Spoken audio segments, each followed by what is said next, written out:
விவசாயிகளுக்கு எந்த நன்மையும் செஞ்சு கொடுக்காம நானும் விவசாயி, நானும் டெல்டாக்காரன்னு வசனம் மட்டும் பேசினா போதுமா?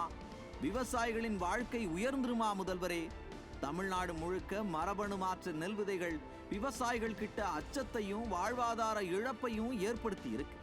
முழுமையா சோதனை செய்யப்படாத மரபணு மாற்ற பயிர்கள் விவசாயிகள் வயிற்றுல அடிக்கிறதுக்கு சமம்னு சொல்றாங்க விவசாயிகள். மத்திய அரசு கிட்ட இருந்து வரும் இந்த நெல் விதைகள் புற்றுநோயை ஏற்படுத்தும் அபாயம் இருக்கிறதால கால்நடைகள் மற்றும் மனிதர்களின் உயிருக்கும் பாதிப்பு ஏற்படுறதோட விவசாயிகளின் விளைநிலங்கள் விஷமாகுதுன்னு விவசாயிகள் வேதனைப்படுறாங்க.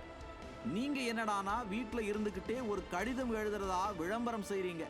மரபணு மாற்ற நெல் விதைகள் தமிழ்நாட்டுக்குள்ள அனுமதி இல்லைன்னு உங்களால அரசாணை பிறப்பிக்க முடியுமா?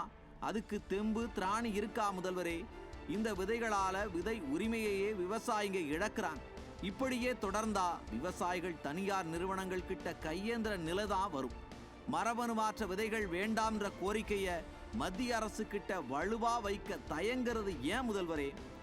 உங்க மகனை காப்பாத்த, உங்க அப்பாவுக்கு நாணயம் வெளியிட, உங்களை விளம்பரப்படுத்திக்க டெல்லிக்கு ஓடோடி போக முடிகிற உங்களால விவசாயிகளையும் விவசாயத்தையும் பாதுகாக்க வலுவான குரல் எழுப்ப முடியாதான்னு கேட்கிறாங்க விவசாயிகள்.